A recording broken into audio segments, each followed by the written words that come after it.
Shalom, peuple de Dieu, soyez bénis dans le merveilleux et glorieux nom de Jésus. Avant de commencer notre partage, je vais prier. Seigneur Jésus, je te bénis encore une fois de plus, je te rends grâce et je te magnifie. Merci de ce que tu continues à nous donner le souffle de vie.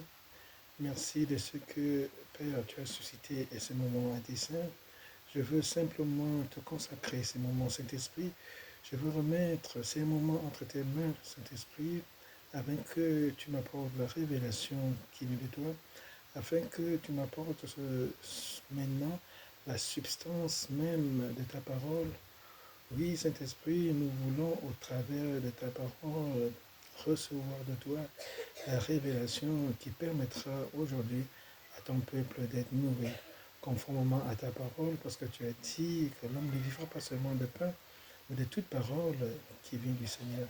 Alors, Seigneur, que ta parole aujourd'hui nous fortifie, que ta parole aujourd'hui nous enseigne, que ta parole aujourd'hui nous affranchisse, conformément à ce que tu dis, quand le Fils vous affranchit, vous êtes réellement libre. Alors, Seigneur, nous avons besoin d'être aujourd'hui affranchis par ta parole. Dispose les cœurs de ton peuple afin que la semence qui va être sémée, Père, puisse produire des fruits et des fruits en abondance. Que toute la gloire te soit rendue, Seigneur Jésus. Que tout l'honneur te soit rendu, Père. Que toute la majesté te soit rendue.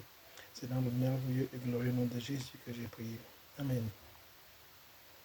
Soyez bénis, peuple de Dieu. Comme je dis, c'est encore une joie pour moi de me retrouver aujourd'hui afin de pouvoir, à la lumière des Écritures, avoir la substance vitale dont chacun de nous a besoin.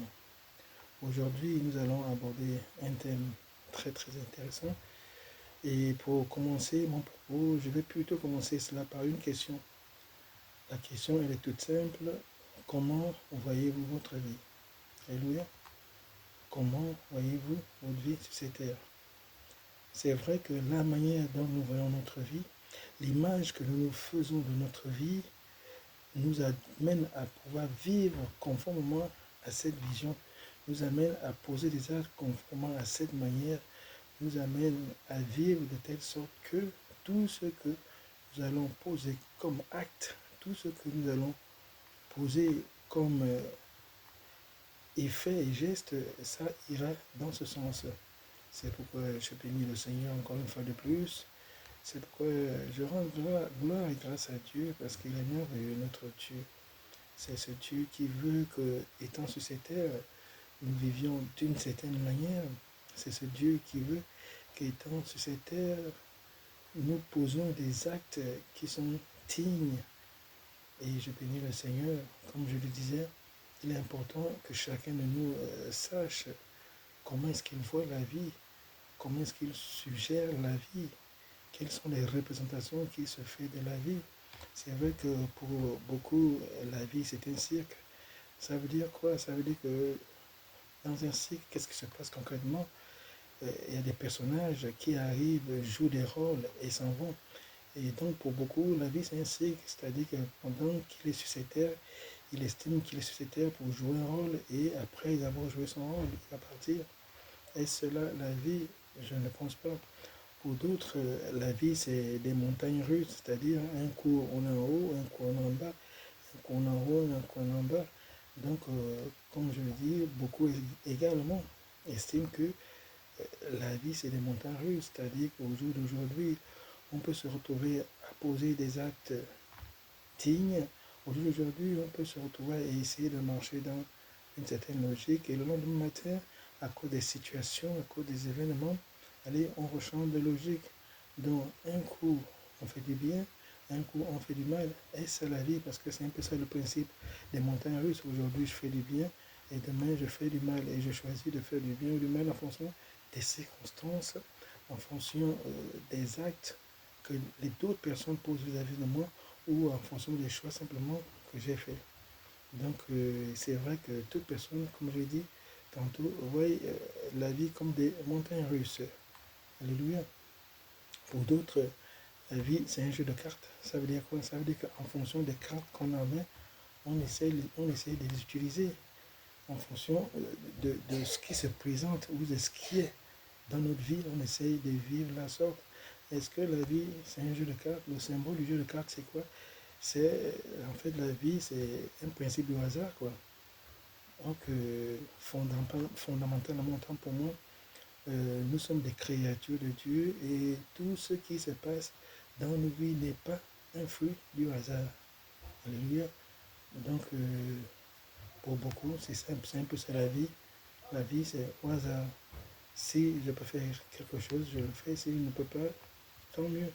Et tout ce qui nous arrive, on devient plus ou moins fataliste. Donc, c'est un peu ça. C'est un peu ça le principe de ce qui voit la vie comme un jeu de cartes. Il y a deux personnes pour lesquelles la vie, c'est une fête. Mais vous n'avez qu'à voir leur comportement. Ils sont H24 dans la logique de s'amuser dans la vie. Ils sont dans la logique de se faire plaisir. Ils sont dans la logique de faire plaisir à leur cœur.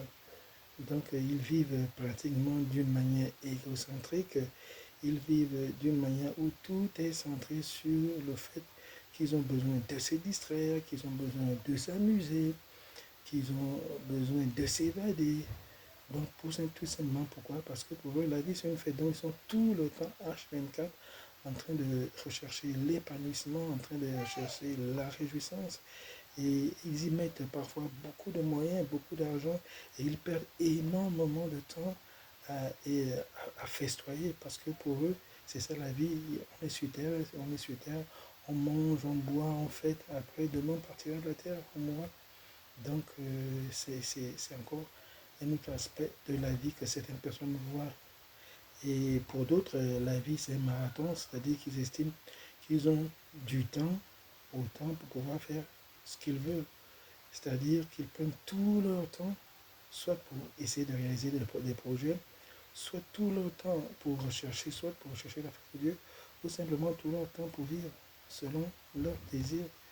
Donc, il est vraiment merveilleux et beau qu'on comprenne plutôt la vie comme Dieu la voit. C'est vrai que la vision que nous avons du monde, ce n'est pas la même vision que Dieu a du monde. La vision que nous avons de la vie, ce n'est pas la même vision que Dieu a de la vie. Et je crois par excellence, puisque nous sommes créés à l'image de Dieu, puisque nous sommes des enfants de Dieu, puisque nous sommes des fruits de Dieu, nous devons plutôt rechercher à voir la vie comme Dieu la voit et non comme nous la voyons. Donc vraiment, je bénis le Seigneur pour cela. Et par rapport à cela, nous allons aller dans sa parole déjà pour comprendre certaines choses. Nous allons aller lire autant pour moi, dans le livre de Jacques, Jacques verset 14. Que nous dit la parole? Je lis dans Jacques 4. Autant pour moi, Jacques 4, verset 14. Vous qui ne savez pas ce qui arrivera demain, car qu'est-ce que votre vie? Vous êtes une vapeur qui paraît pour un peu de temps et qui ensuite disparaît. Alléluia. Nous voyons bien que le Seigneur nous fait comprendre dans sa parole que notre vie il symbolise notre vie comme c'était une vapeur. Quel est le principe de la vapeur? La vapeur apparaît un temps et après disparaît. Et le Seigneur demande bien qu'est-ce que votre vie? Donc en fait, aux yeux de Dieu, notre vie n'est rien. La valeur de notre vie n'est rien. C'est pourquoi le Seigneur symbolise notre vie comme la vapeur. La vapeur apparaît un instant après, disparaît peu après. Donc il est vraiment important que nous sachions ce que nous faisons de notre vie. Il est important que nous sachions comment utilisons le temps que nous avons sur cette terre. C'est pourquoi je vous ai, dans mon propos, quand j'ai commencé, par vous poser la question, comment voyez-vous votre vie? Parce que c'est important. C'est important. Pourquoi? Parce que en fonction de la vision réelle que vous avez de votre vie, c'est de la même manière que vous allez utiliser le temps. Par rapport à cela, c'est de la même manière que vous allez utiliser les dons, les qualités que le Seigneur vous a données par rapport à cela. C'est de la même manière que vous allez utiliser vos finances, vos biens matériels. Donc vraiment, il est important aujourd'hui que nous ayons la vision de la vie comme Dieu la voit et non comment le monde la voit. La preuve est là, nous ne sommes que de la vapeur dans ce monde. Donc une vapeur n'est pas appelée à demeurer éternellement. une vapeur est appelée à se dissiper. Donc, mes bien-aimés, je bénis vraiment le Seigneur parce que je sais encore qu'aujourd'hui, le Seigneur va faire tomber les écailles de nos yeux afin que nous sachions reconsidérer la vision que nous avons de nos vies, afin que nous ayons un but bien précis par rapport à notre vie, afin que nous ayons des objectifs bien précis par rapport à nos vies. C'est à cela que Dieu nous appelle. Et par rapport à cela, je vais encore repartir dans la parole du Seigneur. Nous allons continuer à lire dans le livre de Romains. Alléluia. Le livre de Romains, verset 12. Le Seigneur est merveilleux. Je lis la parole dans le livre de Romains, verset 12. Il est écrit ceci. Ne vous conformez pas au siècle présent, mais soyez transformés par le renouvellement de l'intelligence, afin que vous discerniez quelle est la volonté de Dieu, ce qui est bon, agréable et parfait. Alléluia. Vous voyez que le Seigneur nous interpelle de ne pas vivre selon ce que le monde nous propose. Le Seigneur nous interpelle de ne pas vivre comme les gens vivent. En fait, nous devons être renouvelés par l'intelligence. Nous devons rechercher le renouvellement de notre intelligence. En quoi faisant? En nous attachant à la parole, en prenant du temps pour méditer la parole, en prenant du temps pour rechercher la révélation dans la parole. Alléluia. Et c'est à cela que le Seigneur nous fait comprendre qu'au travers de cela, nous allons discerner quelle est la volonté de Dieu, ce qui est bon, ce qui est agréable à Dieu. Donc vous voyez que, étant dans ce monde, on ne peut pas vivre comme nous le voulons, on ne peut pas vivre d'une manière inconsidérée, on ne peut pas vivre d'une manière égocentrique. Et je l'ai toujours dit, que le principe de l'être humain, en fait, ce n'est pas de vivre étant reclus sur soi. Le principe même de la vie, ce n'est pas de rechercher qu'est-ce qui me fait plaisir, qu'est-ce qui peut m'amener au bonheur, qu'est-ce qui peut m'amener à être aisé, qu'est-ce qui peut m'amener à être stable. Non, tout ça, on appelle ça, c'est des besoins secondaires, c'est des besoins égoïstes, parce que la parole de Dieu nous dit clairement le contraire. Le Seigneur nous dit, cherchez premièrement le royaume de Dieu. Donc vous comprenez qu'en fait, lorsqu'on est encore axé à rechercher, à accomplir des besoins qui nous sont plus ou moins vitaux, parce que c'est vrai, et c'est même biblique, rechercher le manger, rechercher le vêtement, rechercher de quoi sera fait demain.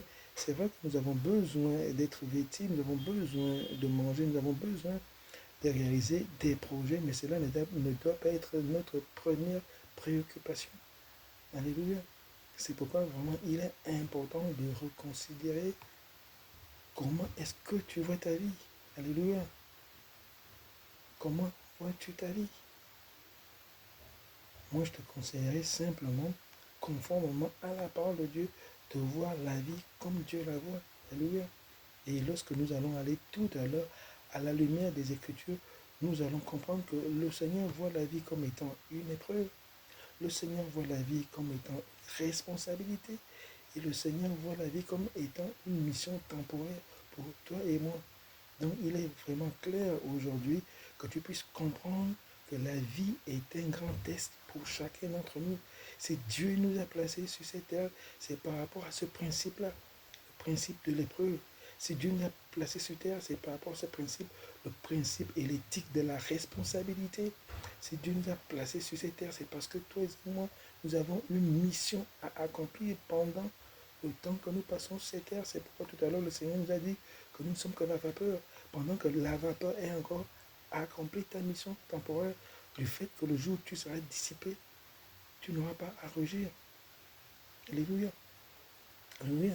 Donc, par rapport à cela, ce sont les 3 points que nous allons développer aujourd'hui par rapport au principe de la manière dont Dieu voit la vie.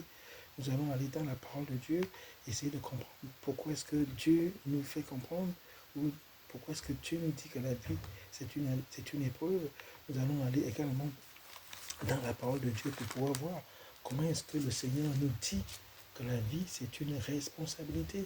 Nous allons également aller dans la parole de Dieu pour pouvoir comprendre pourquoi la vie est une mission temporaire sur cette terre. Alléluia. Donc je prends le livre de la loi. Nous allons lire pratiquement dans le livre de Jacques. Alléluia. Je vais lire l'épître de Jacques, 1 Jacques au verset 2.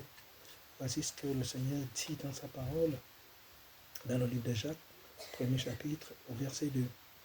Mes frères, regardez comme un sujet de joie complète les diverses épreuves auxquelles vous pouvez être exposés. Alléluia. Le Seigneur nous dit, regardez comme un sujet de joie complète les diverses épreuves auxquelles vous pouvez être exposés. Alléluia. Donc vous voyez, nous serons exposés à des épreuves. Mais le Seigneur nous dit que ces épreuves-là ne nous troublent pas. Au contraire, ça doit procurer de la joie. Pourquoi? Parce que au travers de ces épreuves, le Seigneur voudra façonner notre caractère.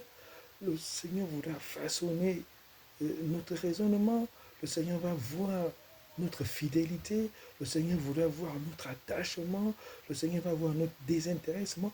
En fait, l'épreuve est ce moyen que le Seigneur utilise afin de pouvoir te façonner, afin de pouvoir t'amener à une autre dimension. Donc, la parole de Dieu est claire. Le Seigneur te dit, sois dans la joie, sois dans la joie. Pourquoi?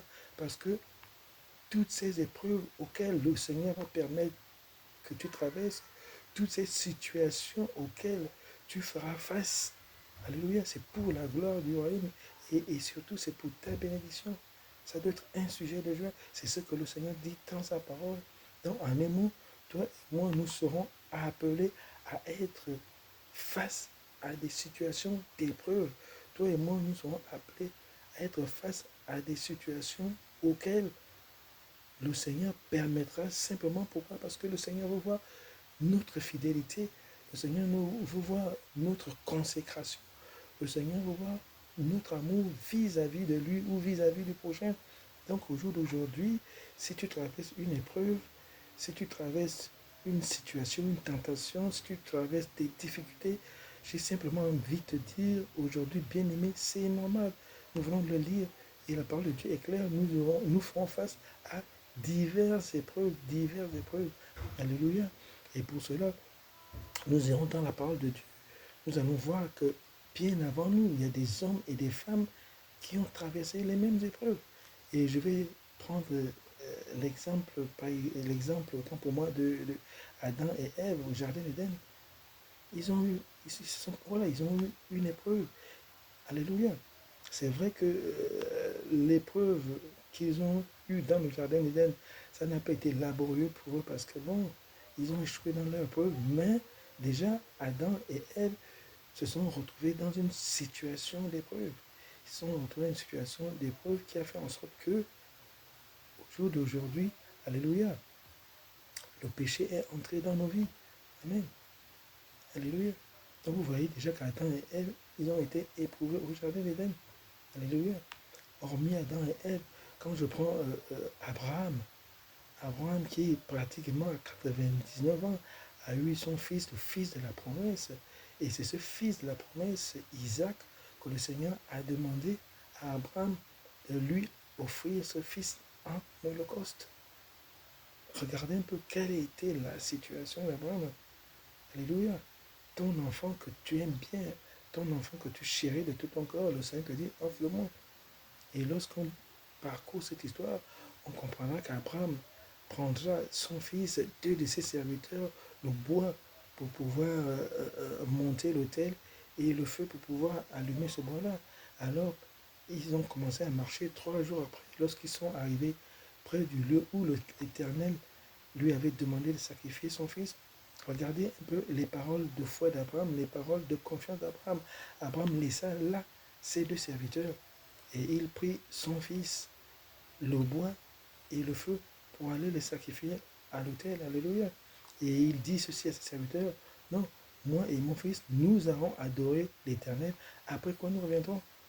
Encore plus profond de lui, Abraham savait qu'il allait sacrifier son fils. Abraham, durant tout le trajet, ne s'est pas plaint. Abraham, durant tout le trajet, n'était pas triste, abattu. Et Abraham n'a même rien dit à ses serviteurs. Alléluia. Ses serviteurs savaient qu'ils accompagnaient Abraham qui allait adorer avec son fils. Et ce qui s'est passé, Abraham les a laissés et ils ont continué à marcher. Et pendant la marche, Isaac a demandé à son père, mais Père, voici le bois, voici le feu, mais où est l'agneau pour le sacrifice? Alléluia. Et j'adore la réponse qu'Abraham a donnée à son fils. Abraham a dit, Dieu pourvoira. Alléluia. Dieu pourvoira. Donc jusqu'à la dernière minute, Abraham est resté attaché. Abraham est resté fidèle. Abraham n'a pas bronché. Abraham a eu un comportement et une attitude digne. Et c'est un peu cela que le Seigneur attend de nous dans les épreuves. Quelle que soit la situation à laquelle tu te trouves, mais demeure fidèle. C'est ce que Dieu veut demander, c'est ce que Dieu veut voir. C'est vrai, ne regarde pas comme une persécution l'épreuve que le Seigneur met sur ta route. Et la parole de Dieu était claire. Abraham s'est retrouvé sur la montagne, il a monté l'autel, il a attaché son fils, il l'a posé sur l'autel.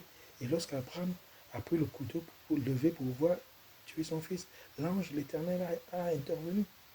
Vous voyez qu'Abraham a été obéissant jusqu'à la dernière minute.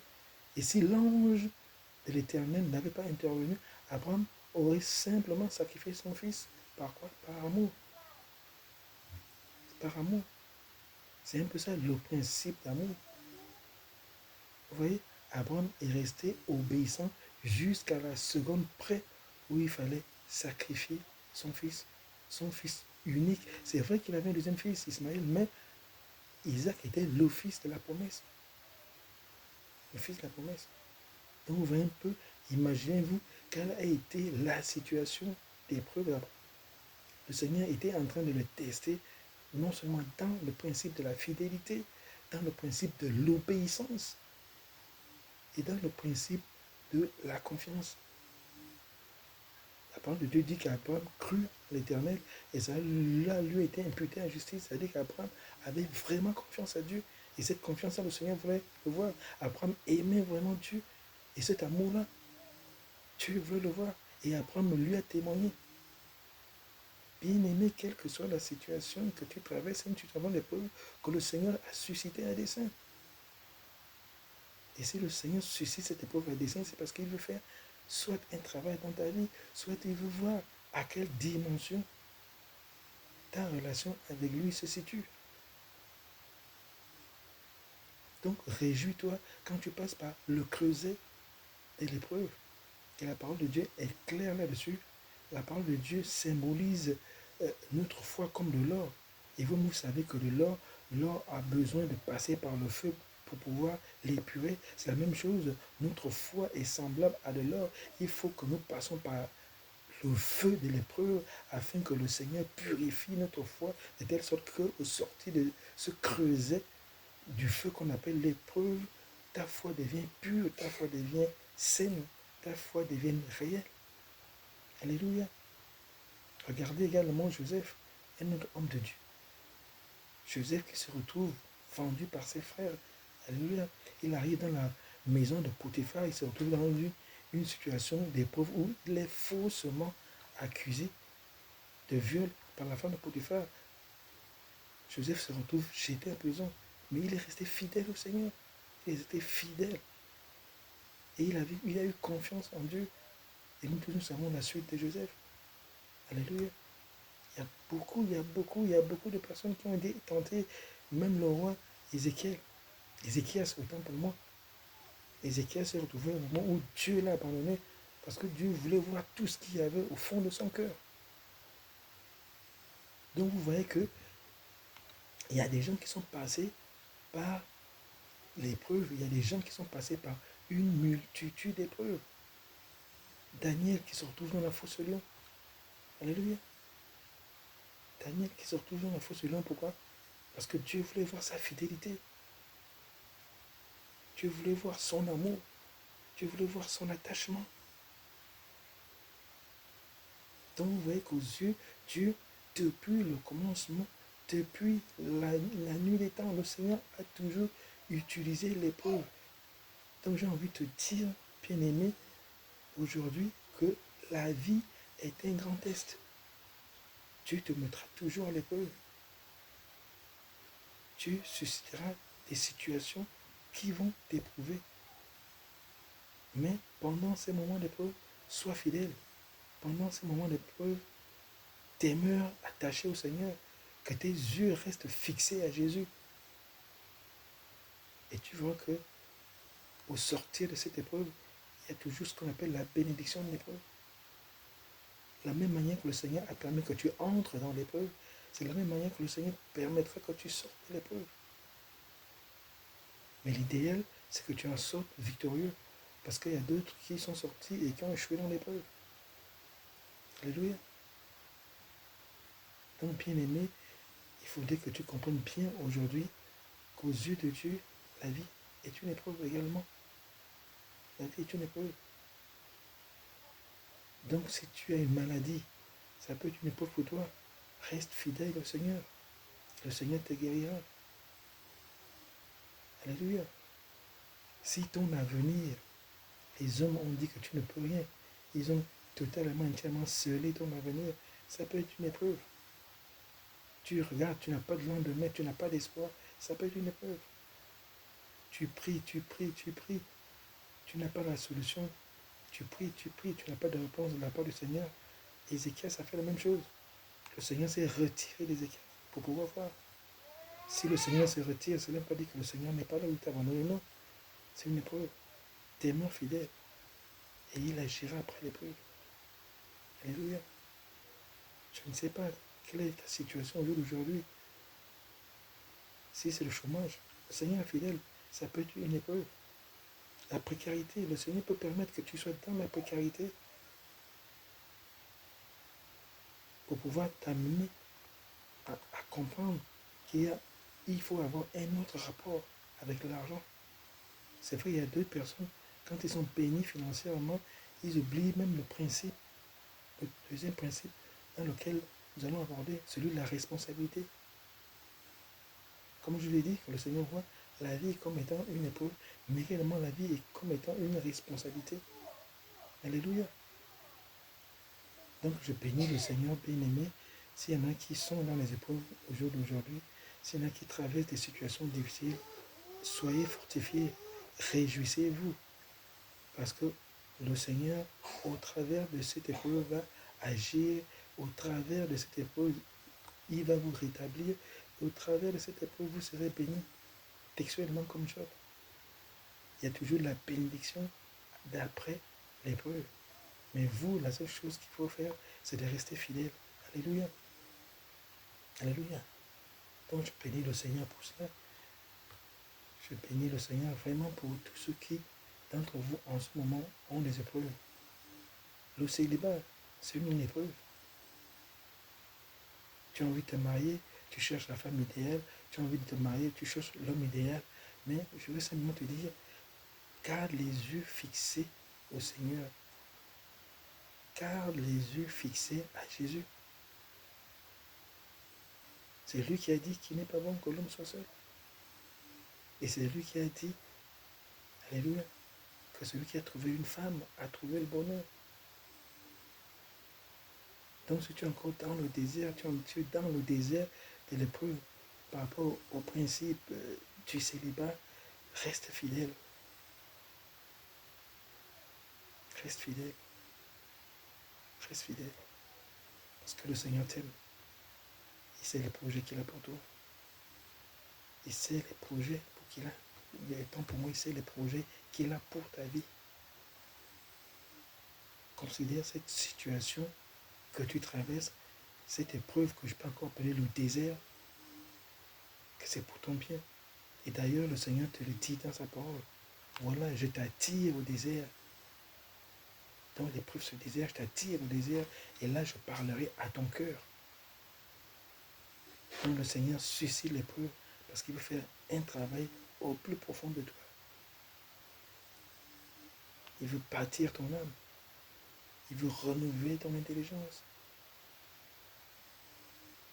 Il veut que tu reconsidères la vision que tu as de la vie. En fait, tu dois voir ta vie comme Dieu la voit. Tu dois voir ta vie à la lumière de la parole de Dieu. C'est à cela que Dieu t'a créé. Alléluia. Maintenant, nous allons voir le deuxième aspect. La vie est comme étant une responsabilité. Et pour cela, je vais aller lire pratiquement dans le livre des psaumes. Alléluia. Alléluia. Je vais lire dans le livre des psaumes, psaume 24, verset 1.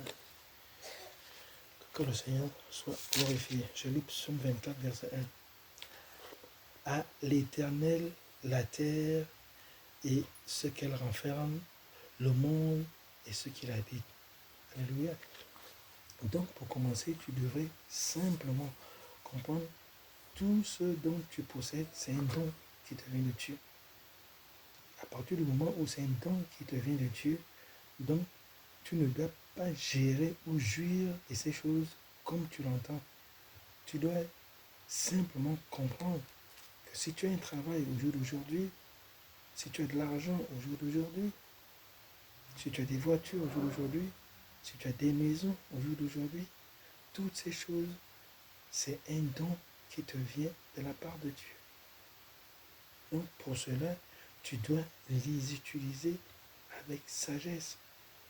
Tu dois comprendre que toutes ces choses appartiennent à Dieu. Tu n'es que gestionnaire des biens de Dieu. Alléluia. Si dans des banques, il y a des gestionnaires, le mot gestionnaire existe également chez le Seigneur. N'oublie pas cela, que tout ce que tu as aujourd'hui, tout ce que tu as, même tes enfants, c'est un don de Dieu. C'est un don. Et le don est une faveur imméritée. Donc tu n'as rien fait. C'est simplement l'amour que Dieu te manifeste. Et au travers de cet amour, il t'a accordé tous ses biens. Mais sache que tu devras en rendre compte. Alléluia. Donc il faut comprendre que tu es appelé par rapport à cette éthique de la responsabilité et de la gestion du bien du Seigneur à en rendre compte un jour. Alléluia. Et par rapport à cela, je vais encore lire dans sa parole. Alléluia. Tu es merveilleux. Je vais lire dans sa parole. Amen. Je vais lire dans le livre de Corinthiens. 1 Corinthiens 4. 1 Corinthiens 4 au verset 7. 1 Corinthiens 4. Alléluia. Le Seigneur est merveilleux. 1 Corinthiens 4.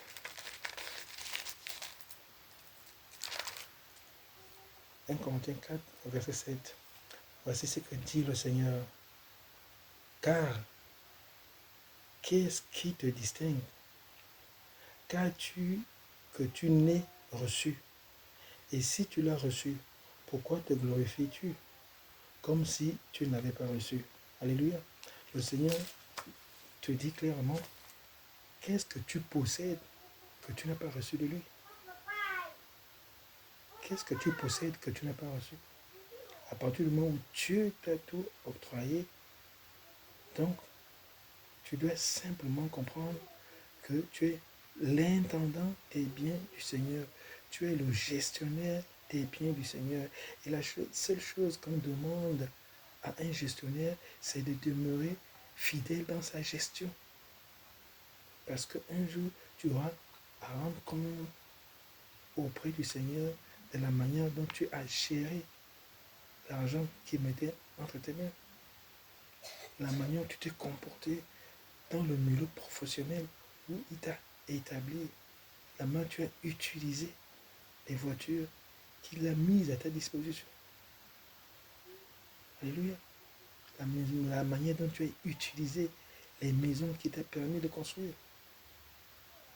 N'oublie pas que le Seigneur t'exhorte à exercer l'hospitalité. C'est-à-dire, si tu as des maisons, c'est parce que le Seigneur veut que, au travers de ces maisons, tu reçoives des gens chez toi. L'hospitalité. Tes voitures doivent servir à pouvoir mettre en place des déplacements lors des campagnes d'évangélisation, lors des missions d'évangélisation. Alléluia. Et tes finances doivent contribuer à l'avancement de l'œuvre de Dieu. Tes finances doivent contribuer à l'avancement de l'œuvre de Dieu. et l'activité professionnelle à laquelle tu exerces doivent être pour toi un champ de mission, un champ de témoignage, un champ d'évangélisation. Parce que si Dieu t'a placé là, si Dieu t'a placé à cette activité professionnelle, c'est que tu puisses témoigner de son amour, de sa fidélité, que tu puisses parler du salut. Donc nous voyons que également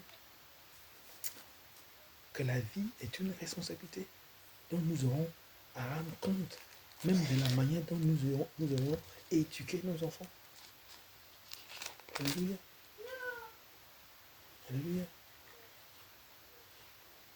Donc, voyez bien aimé, que le Seigneur nous redemandera des comptes par rapport à tous les biens périssables, tous les biens temporels qui seront passés entre nos mains. Alléluia. Et maintenant, nous allons voir la dernière étape. Alléluia. Dieu voit la vie comme étant une mission temporaire. Et pour cela, je vais lire dans le livre de Jérémie 1,5 pour pouvoir nous amener à comprendre. Voici ce que le Seigneur dit dans le livre de Jérémie. Alléluia. Jérémie. Je bénis le Seigneur. Dans le livre de Jérémie.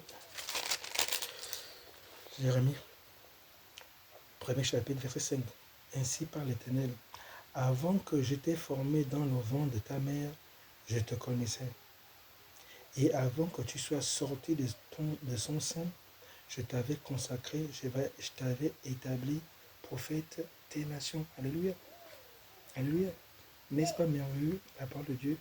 Le Seigneur te dit, avant que tu ne naisses, il te connaissait. Avant que tu ne sois sorti du sein de ta mère, il t'avait mis à côté, il t'avait consacré, mis à côté. Pourquoi? Pour pouvoir le servir. Donc avant que toi et moi, nous venions sur cette terre, alléluia, Dieu a déjà prévu une mission qui t'est assignée, une mission qui est impactée à ta vie, une mission que tu es appelé à accomplir durant le temps que tu passes sur cette terre. C'est pourquoi, aux yeux de Dieu, la vie est une mission temporaire. Et regardez, le Seigneur Jésus, c'est textuellement la même chose qu'il a fait. Il est venu simplement accomplir sa mission le temps qui lui était imparti sur cette terre. Et ça, c'est valable pour nous également. Et d'ailleurs, le Seigneur a bien dit dans sa parole, comme j'ai été envoyé dans le monde, moi aussi je vous ai envoyé. Ça, c'est la parole que le Seigneur Jésus nous a laissée. Comme il a été envoyé dans le monde par le Père, lui aussi nous envoie dans le monde. Donc, bien aimé, il faudrait que tu saches d'une manière claire que ta vie sur cette terre est conditionnée par le fait que tu dois accomplir ta mission. Tu dois accomplir une mission. Et c'est vrai que cette mission a des étapes. L'étape primordiale, c'est celle d'accepter Jésus. Il faudrait, dans un premier temps, que tu reçoives le salut, que tu sauves ton âme, et dans un second temps, que tu puisses acquérir la connaissance afin que tu deviennes disciple, et au sortir de là, que toi aussi, maintenant, tu en fasses des disciples. C'est ça ta mission. Ta mission. Tu deviens disciple de Jésus, et toi, à ton tour, tu en fais tes disciples. Donc je crois que, bien aimé, par rapport à tout cela, nous devons reconsidérer notre vie. La vie n'est pas un théâtre où on joue un rôle, non. Tu as été créé par Dieu, pour Dieu, avec un but bien précis, comme tu l'as vu. Avant que tu ne viennes au monde, Dieu t'avait choisi. Et Dieu t'a assigné une mission. La vie n'est pas un cirque. La vie, ce n'est pas des montagnes russes. Non. La vie, elle est bien carrée, la vie est bien disposée, bien orientée par le Seigneur. Dieu t'a placé sur cette terre avec des objectifs bien précis, avec un but bien précis. C'est ce qu'on appelle une vie basée sur l'essentiel. La vie n'est pas un jeu de cartes. Ce n'est pas une fatalité, la vie, non. Le Seigneur dit clairement qu'il sait les projets qu'il a pour toi. Alléluia. Il te faut simplement reconsidérer ta vie. Il te faut simplement comprendre que tu as besoin de Dieu dans ta vie. Tu as besoin du Seigneur Jésus dans ta vie. C'est à partir de là que ta vie commence à prendre un sens. C'est à partir de là que ta vie commence à être transformée. C'est à partir de là que tu commences à réaliser l'importance d'être sur cette terre. C'est à partir de là que tu vas commencer à vivre d'une manière essentielle. Tu vas commencer à faire du royaume de Dieu ta priorité, et à partir de là, tu comprendras que toute situation à laquelle tu te trouves comme épreuve, tu rends gloire à Dieu parce que c'est Dieu qui suscite ces épreuves parce qu'il veut bâtir ta foi. Lorsque tu vas te retrouver béni, tu comprendras en fait que si tu es béni, c'est parce que Dieu t'a fait grâce, c'est un don qui vient du Seigneur et tu feras attention à la manière dont tu gères ces biens-là. Alléluia. Je crois ce soir, bien-aimé, que vous avez compris clairement l'importance de voir la vie comme Dieu la voit. Vous ne devez pas voir la vie comme le monde voit la vie. Vous devez voir la vie plutôt comme Dieu la voit. C'est alors, ça devient une source de bénédiction pour vous. Ça devient une source de fortification pour vous. Ça devient une source d'édification pour vous. Et vous vous réjouirez lorsque vous êtes dans l'épreuve. Tout simplement pourquoi? Parce que vous aurez eu la révélation de l'épreuve. Et vous comprendrez que les déserts que vous traversez, en fait, c'est des situations normales, c'est des situations que Dieu permet. Oui, toute chose concourt au bien de ceux qui aiment Dieu. C'est-à-dire que même si Dieu n'est pas derrière une situation négative, mais par rapport à cette situation négative, Dieu utilise toujours cette situation pour pouvoir t'amener à aller à une autre dimension. Dieu utilise toujours une situation négative pour pouvoir te faire du bien. Oui, la perte d'une personne chère, c'est une épreuve. Mais Dieu sait pourquoi cette personne chère est partie. La parole de Dieu est claire.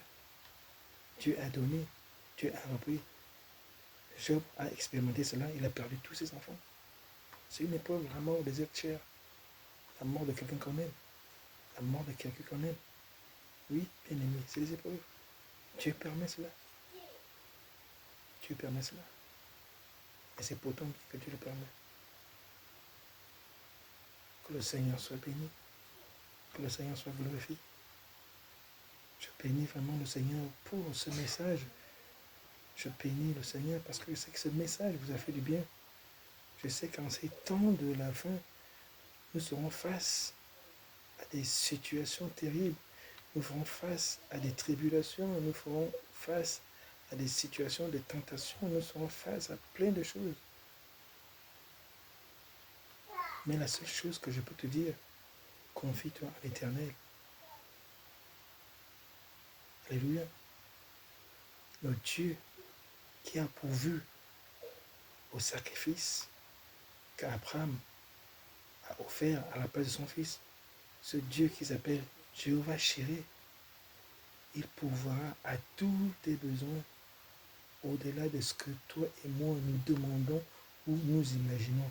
Pourquoi? Parce qu'il est fidèle. Pourquoi? Parce qu'il nous aime. Il aime l'homme. Donc au jour d'aujourd'hui, si tu veux donner un sens à ta vie, au jour d'aujourd'hui, si tu veux vivre dans la gloire de Dieu, si tu veux vivre dans la grâce de Dieu, il te faut accepter Jésus dans ta vie. Il faut accepter Jésus pour que tu comprennes l'importance de l'épreuve dans ta vie. Pour que tu réalises l'éthique de la responsabilité de ce que tu as entre tes mains dans ta vie. Et surtout que tu comprennes, comme on l'a lu plus haut dans la parole de Dieu, que la vie n'est rien d'autre qu'une vapeur. Et que cette vapeur-là, le Seigneur te l'accorde pour que tu accomplisses une mission temporaire. Je bénis le Seigneur pour ce message. Je prie que ce message libère les cœurs. Je prie que ce message affranchisse les vies. Parce que la parole de Dieu déclare que mon peuple périt parce qu'il lui manque la connaissance. Je crois simplement que Seigneur, tu as étendu ta main aujourd'hui afin d'apporter la connaissance nécessaire à tous tes enfants qui vont écouter ces messages pour qu'ils comprennent réellement l'importance de voir la vie comme toi tu la vois, afin qu'ils se retrouvent dans des situations de victoire, afin qu'ils se retrouvent dans des situations de grâce et de bénédiction, afin que comme tu agisses au travers de leur vie, que toute la gloire te soit rendue, Seigneur, que tout l'honneur te soit rendu, que toute la majesté te soit rendue. Bénis tes enfants, Seigneur, de la bénédiction qui vient du Père Abraham. Bénis-les, Éternel, Dieu des armées, conformément à ta parole. Tu as dit, Seigneur, que celui qui a la sagesse, dans sa main droite se trouve une longue vie. Je prie que tu octroies une longue vie, Éternel, Dieu des armées, à tous ceux qui écoutent ce message. Et tu dis dans sa main gauche se trouve la richesse et la gloire. Oui, Seigneur, que cette richesse et cette gloire soient impactées dans leur vie. Parce que tu as des projets de bonheur pour tes enfants. Parce que tu as des projets de paix et de joie pour tes enfants. Au Saint-Esprit, je te les recommande afin de pouvoir soutenir tout un chacun. Que ceux qui sont malades reçoivent la guérison au nom de Jésus. Oui, Seigneur, à la croix de Golgotha, par tes meurtrissures, ils ont été guéris. Et ces meurtrissures, je les invoque dans leur vie afin qu'ils reçoivent des guérisons miracles au nom de Jésus.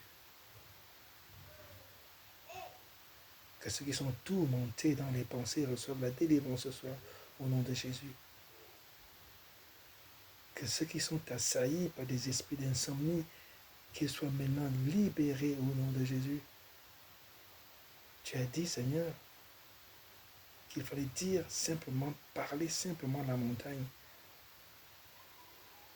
Te dire à cette montagne, ôte-toi de là et jette-toi dans la mer.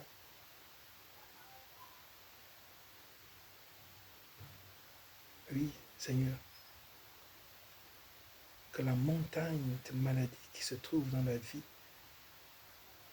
de ton enfant soit ôtée ce soir, se jette dans la mer au nom de Jésus.